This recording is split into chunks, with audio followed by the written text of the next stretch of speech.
Hello, I'm Philip Stoten for EMSNow. I'm here at SMTAI in Texas and I'm joined by Emmanuelle from Inventec. Emmanuelle, good to see you again. You presented, I think, yesterday. Tell me a bit about the title of that presentation and the findings of the research that was behind it. Yes, I presented a study which goal was to find the right tools to assure the compatibility between the no-clean flux and paste residues and the conformal coating. Okay, and we hear a lot about, or we have heard a lot about no clean, and we talk to the cleaning companies, and a lot of them are talking about whether to clean no clean or not. Is no clean a reality? Are there a lot of products that are actually no clean? Yes, the main consumption of solder paste is no clean currently, and in some cases the residues can be clean. This is a must, in fact, when you have the opportunity to clean your paste residues before any conformal coating step, it is a must. But due to the cost and time involved in such a process, most of our customers do not clean. The majority, like automotive, energy, they cannot afford this additional step, so they put the conformal coating directly after the processing.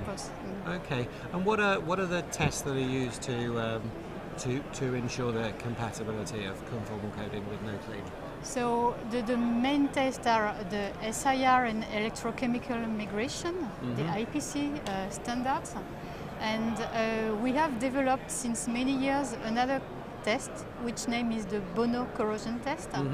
And this test has helped us since several years to enhance, to improve the reliability of our solder paste residues, to make them very reliable and very inert.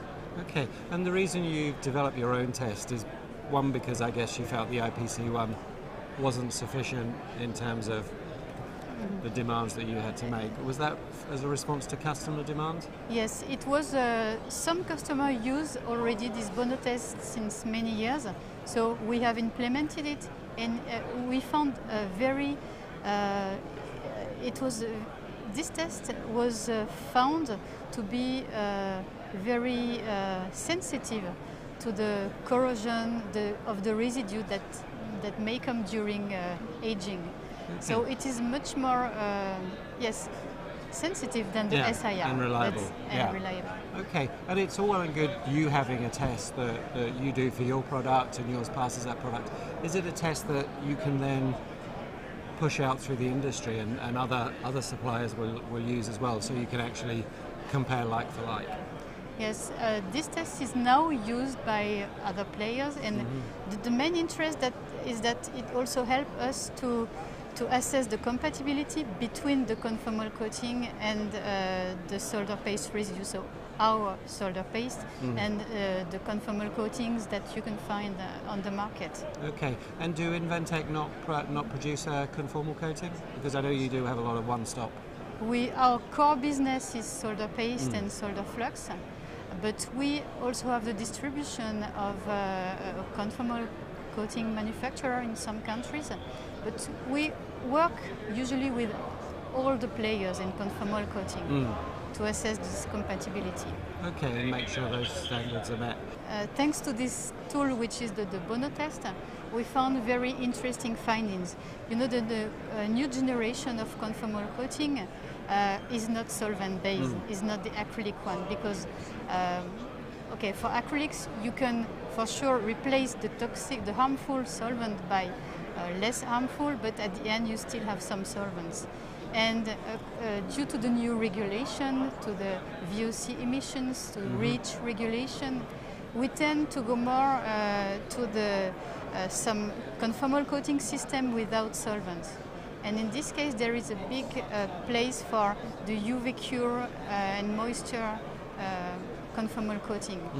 This way of curing is much more efficient also in terms of energy, and we will work a lot with this conformal coating to assess the compatibility of our paste residue with this kind of conformal coating, which is the future.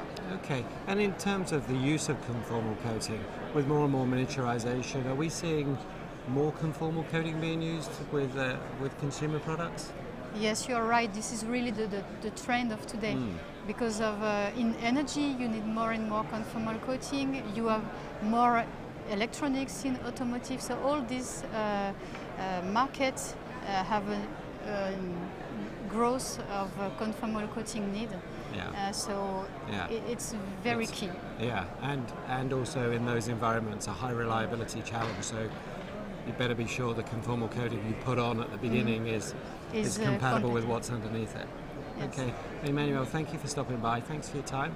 Thank you for your time. And look forward to finding out what is new in Munich in a few weeks' time. Thank you. Thank you.